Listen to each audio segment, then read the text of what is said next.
An artist, and I consider myself an artist. I go by the name of Lost Child because I was given up for adoption at birth, and I never met my mother, no father, no either family, so that's where the name Lost Child comes from. But tonight, I have a poem for that, but that's not the poem that I'm going to do today. And like I said, normally I consider myself more of a fan of the art than an artist myself, because when I have ideas about stuff, I can't just sit down and write stuff and it comes out sounding like what some of these dope people have said tonight.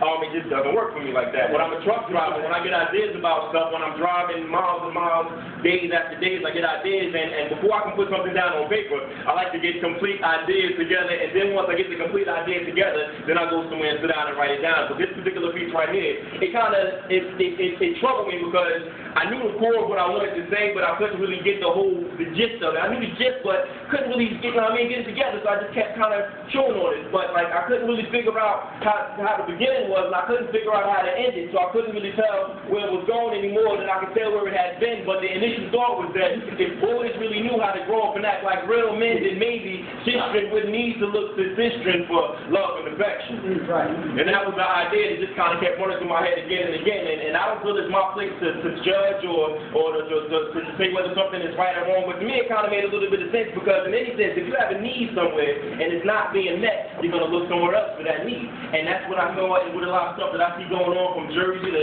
South Jersey to Delaware, Alabama. I've been in Florida, Georgia, just everywhere, and it's like a plague. You see it everywhere. And I just feel like, really seriously, if boys really knew how to really grow up and act like real men, then maybe sisters would have no need to look to sisters for love and affection. I see it's no disrespect, it's just reflecting the images that I see. Mirror me is my fear of the creator, keeps me from being anything other than that which I was created to be. The I before Christ believed that I could have gotten it right had I not lost my sight of the truth and the light, and got distracted by what's to my left, and my right eye closed, left one shut, deceived by perceived righteousness. I was a lost child, now a grown man, still trying to figure out what the function of the church is supposed to be about today.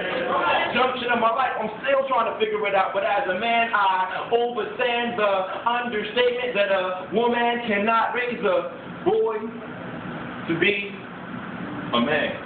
Because see, that's why we got a lot of these brothers out here now that are left and right cheeks backwards, pimps, players, hustlers, and gangsters are just really good actors portraying roles stolen from the plantations of this nation, based on annihilation, leaving nothing better for future generations, replacing education and upliftment with ignorance and degradation, erasing emancipation, drawn on Willie Lynch's chalkboard, advancing the ideology of the regenerating. So I'm faced with the possibility that my philosophies will not reach the masses.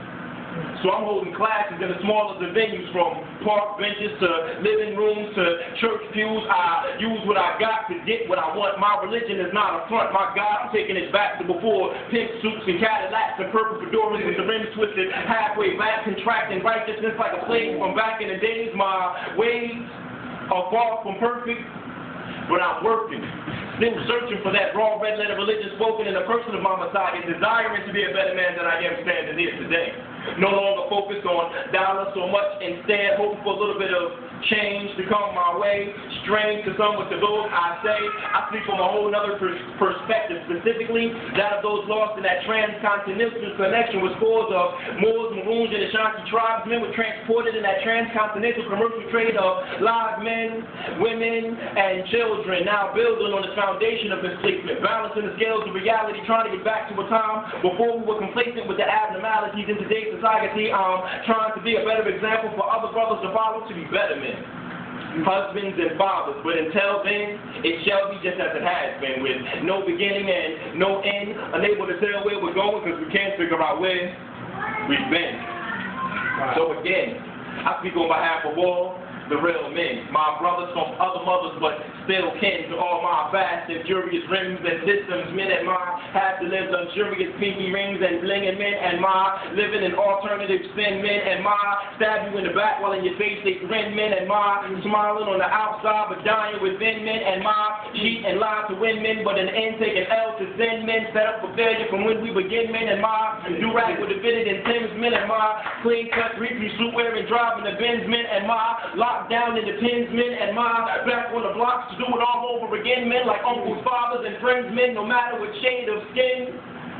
My brethren, And then most of us were conceived in sin and deceived in that process of growing from boys to men, and now we're lost or dogs in this world ruled by sin, so far from original creation, facing ultimate hellfire and eternal damnation. Men, so then, where shall I begin? Now, could it be that slaves brought into this new land, families were torn apart and traded from hand to new hand, and a strong, sturdy black man was used to procreate on the slave plantation and create more slave hands for master to still as a profit. So they soon began to realize that in order to survive, they had to prove to master the worthiness of their lives, so they got in what they could get in, flipped and slid in wherever they could fit in, reduced from kings down to dogs, just barely getting by.